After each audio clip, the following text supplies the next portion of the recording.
बार फिर वो लोग इकट्ठे होकर उस धोखेबाज के घर पहुंचे और अंदर जाकर उसे काबू कर लिया। बड़ी सी बोरी में डालकर समुंदर की तरफ चल दिए। समुंदर वहां से काफी दूर था। बोरी में बंद धोखेबाज शख्स को बारी बारी उठाते हुए वो सब लोग थक गए थे। समुंदर से निस्फ फासले पर पहुंचकर उन्होंने कहा कि थोड़ी देर सुस्ता लेते हैं, इसके बाद आराम से उसे पानी में फेंक देंगे। वो लोग थके हुए थे, इसलिए जैसे ही आराम करने के लिए रुके तो उन्हें नींद ने आ लिया और वो बेफिक्र होकर सो गए। बोरी में बंद शख्स ने भूख और प्यास से बेहाल होकर चीखना चिल्लाना शुरू कर दिया, मगर वो तमाम लोग तो ख्वाबे खरगोश के मजे ले रहे थे।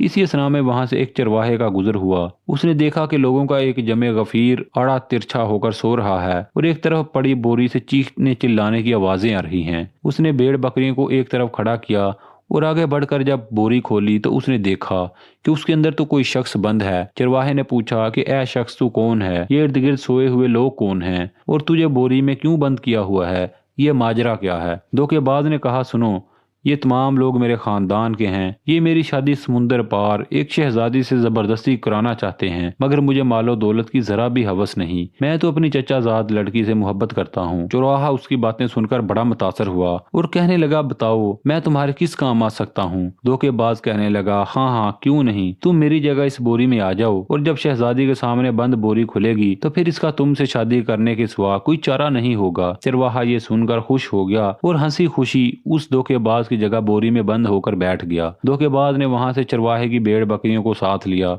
और वापस अपने घर आ गया। वो लोग जब नींद से बेदार हुए तो उन्होंने बोरी को उठाया और चलते चलते आखिरकार समुंदर में फेंक दिया और मुतमईन होकर अपने अपने घरों को लौट आए। अगले दिन उन्होंने देखा कि धोखेबाज शख्स के घर के बाहर 300-400 की तादाद में भेड़ बकरियां बंधी हुई हैं। वो बड़े हैरान होकर जब वहां गए तो देखा कि जिसको समुंदर में फेंक कर आए थे वो तो घर में बैठा अपनी बीवी से गप्पे लड़ा रहा है। उन्होंने ताज्जुब से पूछा कि हमने तो तुम्हें कल समुंदर में फेंका था और आज तुम सही सलामत अपने घर में हो और बाहर भेड़ बकरियों का रेवड़ भी है। वो धोखेबाज शख्स कहने लगा, जब तुम लोगों ने मुझे समुंदर में फेंका तो वहां से एक जल परी नमूदार हुई और वो मुझे अपने साथ जेर समुंदर बने घर में ले गई। वहां हीरे जवाहरात और मोतियों से बने हुए बेशुमार महल और हजारों की तादाद में माल मवेशी थे। जल परी ने मुझे मेहमानों की तरह रखा और मेरी खूब खातिर मदारत की। वो मुझसे शादी करना चाहती और वहाँ का हाकम बनाना चाहती थी, मगर जब मैंने कहा कि मेरी पहले से एक बीवी है और मैं अपने घर जाना चाहता हूँ तो उसने कहा कि कोई बात नहीं और अपनी तरफ से भेड़ बकरियों का तोहफा देकर कहने लगी